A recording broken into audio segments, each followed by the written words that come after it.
আসসালামু আলাইকুম। Real village cooking চ্যানেলে সবাইকে ওয়েলকাম জানাচ্ছি। আজকে আমি বানাবো ডাঁটার ডাল। এখানে আমি মসুর ডাল নিয়ে নিয়েছি 100 গ্রাম পরিমাণ। ডালটা আমি সেদ্ধ করে নেব, ভালো করে ধুয়ে পরিষ্কার করে সেদ্ধ করতে দিয়েছি। প্রথমে ডালটা আমি ভালোভাবে সেদ্ধ করে নেব।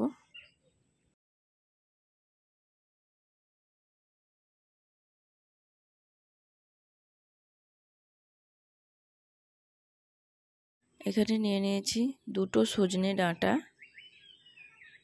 এইরকম দুটো সজনে ডাঁটা নিয়ে নিয়েছি। এগুলো আমি কুচি কুচি কেটে ছিলে ভালো করে ধুয়ে পরিষ্কার করে নেব।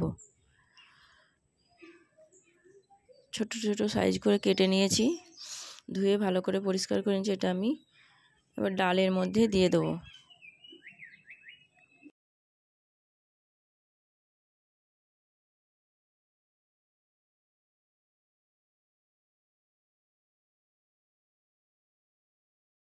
ডালের মধ্যে আমি দুটো একসঙ্গে কিছুক্ষণ সেদ্ধ করে নেব, মানে সেদ্ধ হওয়া পর্যন্ত অপেক্ষা করব।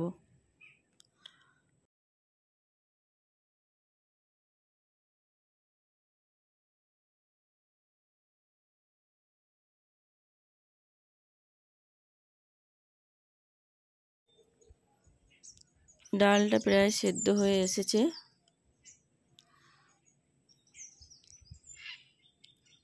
আর কিছুক্ষণ সেদ্ধ হলেই হয়ে যাবে।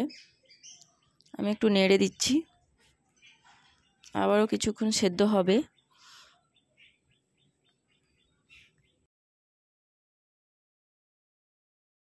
ডালটা প্রায় সেদ্ধ হয়ে গেছে,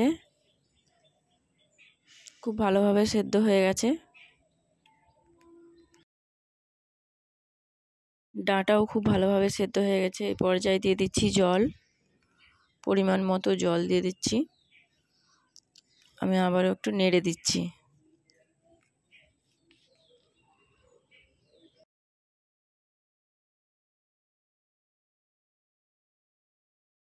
দিয়ে দিচ্ছি 1 চামচ পরিমাণে লবণ। লবণটা আপনারা টেস্ট অনুযায়ী দেবেন। লবণ দিয়ে আবারও একটু নেড়ে দিচ্ছি।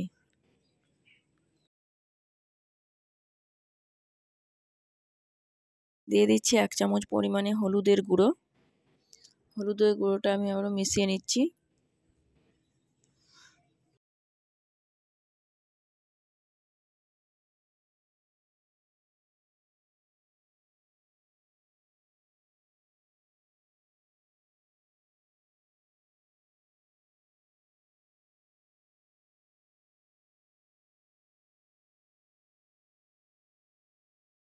দিয়ে দিচ্ছি জল।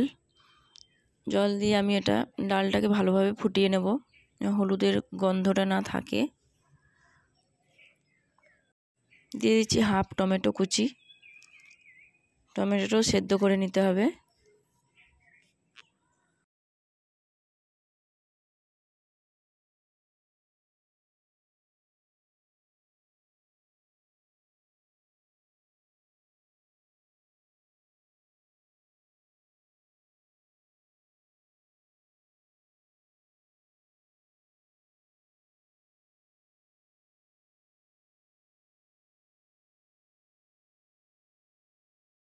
ডালটা খুব ভালোভাবে ফুটিয়ে নিয়েছি।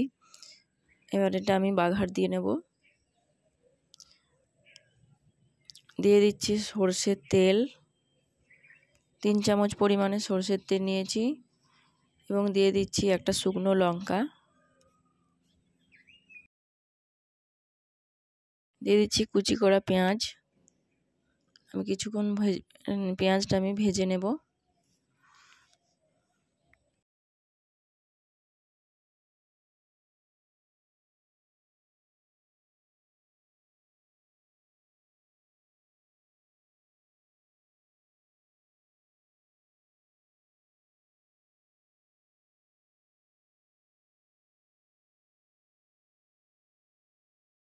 এখানে 3 থেকে 4টে রসুন থেতো করে দিয়ে দিয়েছি।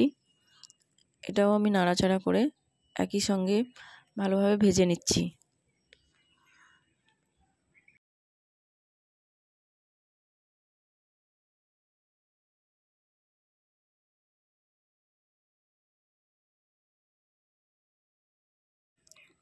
কালারটা চেঞ্জ হয়ে গেছে পেঁয়াজের। এবার ডালটা ঢেলে দেবো।